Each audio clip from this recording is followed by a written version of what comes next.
चलो भाइयों करें, शुरू करें। तो अब हम पॉलिनोमियल पुरानी बुक से तो काफ़ी कुछ कर चुके हैं, अब नई बुक से देखते हैं कि इस पॉलिनोमियल के अंदर क्या है। Why are you late sir? तो हम अपनी 2.6 एक्सरसाइज देखो, यहां पर उसने क्या करने के लिए बोला है, कहता है draw the graphs of the following set of lines, in each case reflect on the role of a and b. तो आपने इस ग्राफ को, इन तीन लाइन को एक ग्राफ पे ड्रॉ करना है, ठीक है? इसको आपने एक ग्राफ पे ड्रॉ करना है। उसके बाद देखते हैं इसने क्या बोला है। पहले इसको ग्राफ पे ड्रॉ करते हैं। तो आप क्या करोगे, आपके पास तीन इक्वेशन है। फर्स्ट है y is equal to 4x, second है y is equal to 2x, third है y is equal to x। आपने क्या करना है, पहले इन इक्वेशन के सॉल्यूशंस निकालने हैं। आपके स्कूल में हो सकता है वो बोलेंगे 3 सॉल्यूशन निकालो, हम सिर्फ 2 सॉल्यूशन निकालेंगे, ठीक है? सॉल्यूशन का मतलब क्या है? सॉल्यूशन का मतलब ये है कि आपने एक बार इसके अंदर x को जो भी आपका मन कर रहा है वो पुट करो। पुट करना है x की जगह कुछ भी पुट करो, पहले 0 कर देगा, ठीक है? मैंने मानो x को 0 पुट कर दिया। अगर x को 0 पुट किया तो y क्या आएगा? 4 को 0 से मल्टीप्लाई करने पर क्या आएगा? 0, हाँ या ना? और अगर मैंने अब x को 2 पुट कर दिया, 1 भी कर सकते हैं, 2 भी कर सकते हैं, 3 भी कर सकते हैं, 4 भी कर सकते हैं, जो आपकी इच्छा हो वो कर सकते हैं। माइनस के नंबर भी पुट कर सकते हैं, ठीक है? हमने यहां पर x की जगह 2 पुट कर दिया, थोड़ा बेंट होके x की जगह 2 पुट कर दिया, तो y की वैल्यू क्या आएगी? 8। क्लियर? पहले इक्वेशन के सॉल्यूशन मिल गए हमें। ऐसे दूसरा बॉक्स बनाओ। अब पहले से हमारा कोई लेना देना नहीं है, अब इसका दूसरा बॉक्स बनाओ। यहां पर आप x की जगह फिर से 0 पुट करो, y क्या आएगा? 0 आएगा। और अगर आप x की जगह 2 पुट करोगे, y क्या आएगा? 4 आएगा। अब आप यहां पर तीसरा बॉक्स बनाओ। अब आपने यहां पर तीसरा बॉक्स बनाया, फिर यहां पर कहता है x को कुछ भी रखो, x को 0 रखा, y क्या आएगा? और x को अगर हमने 2 रखा तो y क्या आएगा? 2 आएगा। मिल गए तीन इक्वेशन, हर इक्वेशन के 2-2 सॉल्यूशन निकाल लिए। अब क्या करना है, अब आपको ग्राफ ड्रॉ करना है। अब आप ग्राफ पे आ जाओ।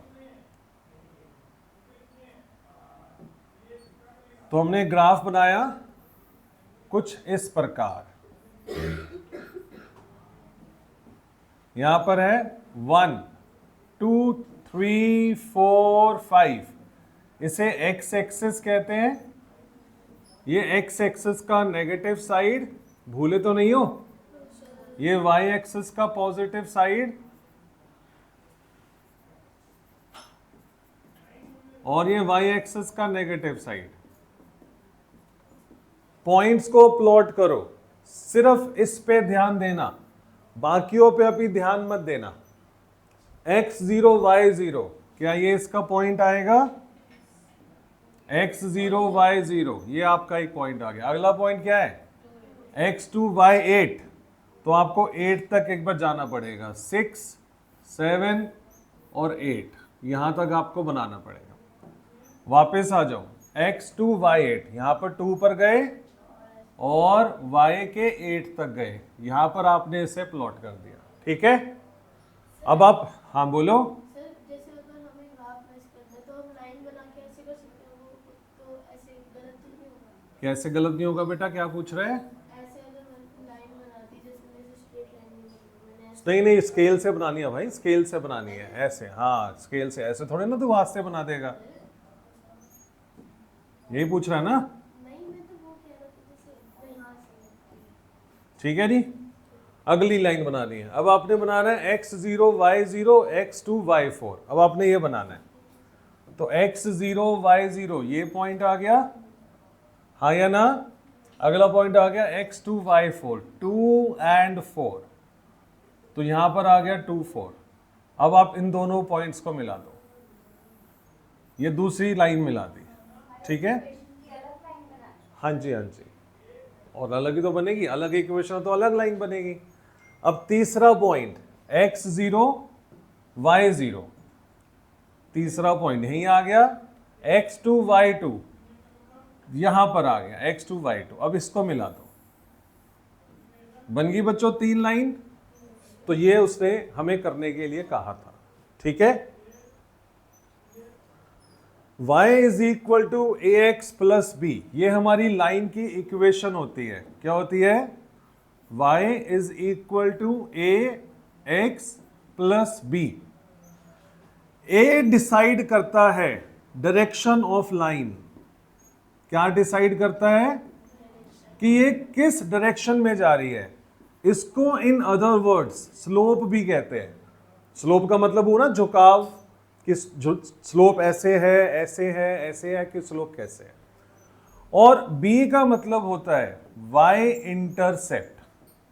वाई इंटरसेप्ट का मतलब कि ये वाली लाइन वाई एक्सिस को कहां पर कट कर रही है, ठीक है। ये वाली लाइन वाई एक्सिस को कहां पर कट कर रही है, समझ में आया।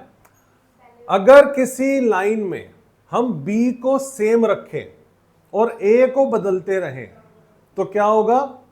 उसकी डायरेक्शन बदलती रहेगी, बट वाई एक्सिस को वो जहां पर कट कर रही है वो वहीं से कट करके निकलेगी, वो चेंज नहीं होगा, ठीक है।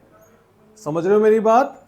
कि अगर हमारा बी सेम रहेगा तो वाई इंटरसेप्ट सेम रहेगा। यस बोलो। वाई इंटरसेप्ट का मतलब वाई एक्सिस को ये लाइन कट कहां कर रही है। अब यहां पर देखना, तीनों लाइन में वाई क्या था? सारा वाई क्या है? 0 0 एंड 0 है ना, सबका वाई 0 है ना, वाई इंटरसेप्ट। तो सारी लाइनें कहां से पास कर रही है? 0 से पास कर रही है। क्या वो बदली? नहीं बदली। तो बी का मतलब समझ में आ गया। जो यहां लिखा होगा, अगर यहां पे लिखा होता ना y is equal to 4x plus 1, तो ये y एक्सिस को 1 से क्रॉस करके निकलती, ठीक है। नहीं, क्या मतलब समझ नहीं आया बताओ। अगर यहां पे लिखा होगा ना y is equal to 4x plus 3, तो जब आप इस लाइन को ड्रॉ करोगे तो ये लाइन y एक्सिस को 3 पर कट करके निकलेगी। जब आप इस लाइन को कट कर ड्रॉ करोगे, ये लाइन y एक्सिस को 1 पे कट करके निकलेगी, ठीक है। फिर क्या समझ नहीं आया बताओ। ये स्टैंडर्ड फॉर्म ऑफ लाइन है। लाइन की इक्वेशन होती है y is equal to a x plus b, इस फॉर्म में कन्वर्ट करना है। हाँ जी, ए का मतलब है स्लोप। अगर स्लोप का मतलब है कि लाइन की डायरेक्शन कैसे रहेगी। मैं आपको ना दोनों चीजें समझाता हूं, देखो। मैं एक लाइन डालूंगा y is equal to 3x plus 2, और हम एक लाइन ड्रॉ करेंगे y is equal to 3x plus 4। इसे क्या कहते हैं? इसे क्या कहते हैं बच्चों, बोलो। इसे कहते हैं स्लोप। अगर किसी लाइन का स्लोप सेम है तो उस लाइन की डायरेक्शन नहीं बदलेगी, वो दोनों लाइन आपस में पैरेलल रहेगी। इसको करके देखते हैं। मैं इसका सॉल्यूशन बना रहा हूं, ठीक है, ध्यान से देखना। हमने इसका सॉल्यूशन बनाया, x को रखा 0, y क्या आएगा? x को रखा 0, y की वैल्यू क्या आएगी? y की वैल्यू 2 आएगी। x को रखा 1, y की वैल्यू क्या आएगी? 5 आएगी। बिल्कुल सही है। दूसरी इक्वेशन हम बना रहे हैं। दूसरी इक्वेशन हमने बनाई और x को रखा 0, y क्या आएगा? 4 आएगा। x को रखा 1, y क्या आएगा? 7 आएगा। क्लियर? कोई इसमें डाउट तो नहीं है। अब आप इसका ग्राफ बना के देखो।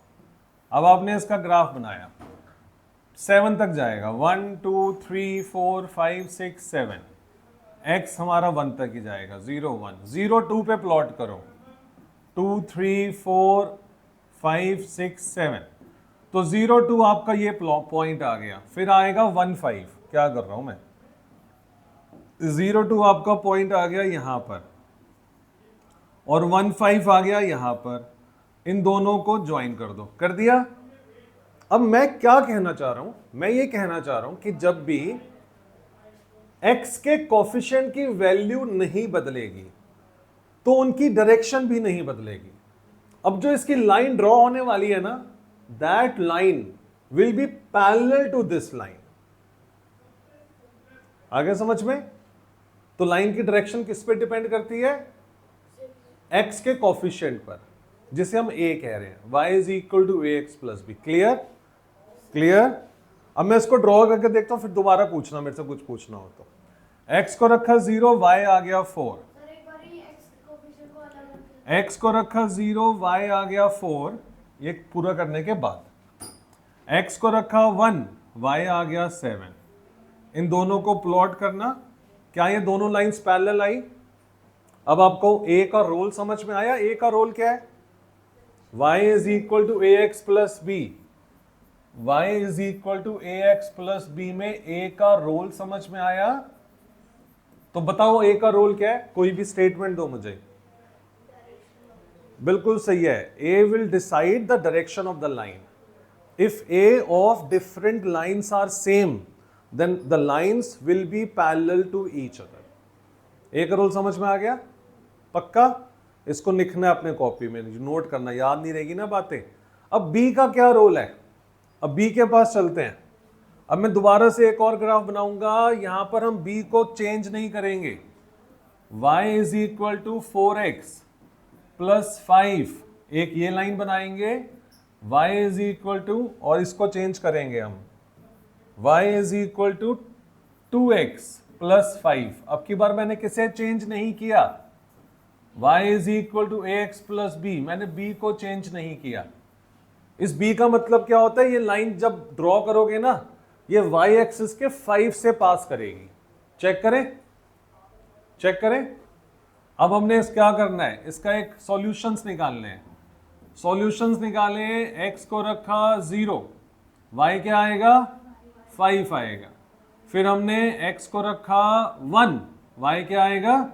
9 आएगा। बिल्कुल सही जवाब।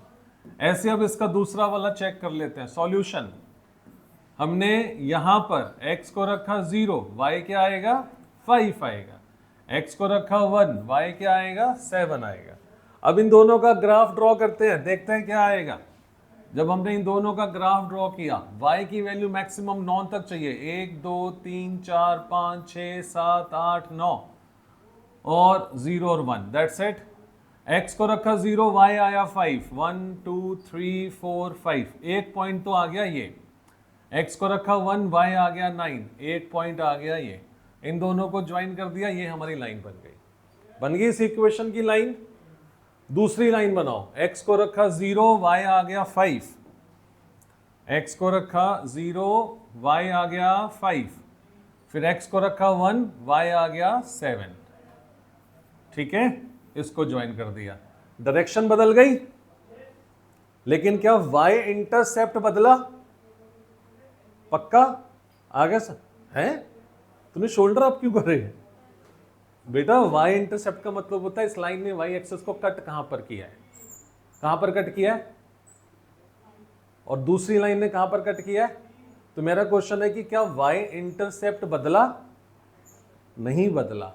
अब समझ में आ गया? पक्का? नहीं आया? अब मैं इसको स्टेटमेंट में लिख के बताता हूं, फिर मुझसे पूछना कोई और बात हो तो। y is equal to a x plus b के अंदर A डिसाइड्स की direction of line. A decide करता है डायरेक्शन ऑफ लाइन, ठीक है। एंड B डिसाइड करता है from where this line cut y axis. Clear? A क्या डिसाइड करेगा कि लाइन की डायरेक्शन क्या है, B क्या डिसाइड करेगा कि इसने y एक्सिस को कहां पर कट किया। बस हो गया। अब याद रहेगा, एक मिनट में अभी रुका नहीं हो। तो अगर किसी भी दो लाइंस के या तीन लाइंस के A सेम है तो उनकी डायरेक्शन क्या होगी? सेम होगी। अगर A सेम है तो डायरेक्शन क्या होगी? सेम होगी। और अगर B सेम है तो क्या होगा? वो y एक्सिस को सेम पॉइंट पे कट करके निकलेंगे। क्लियर हो गई वाली बात?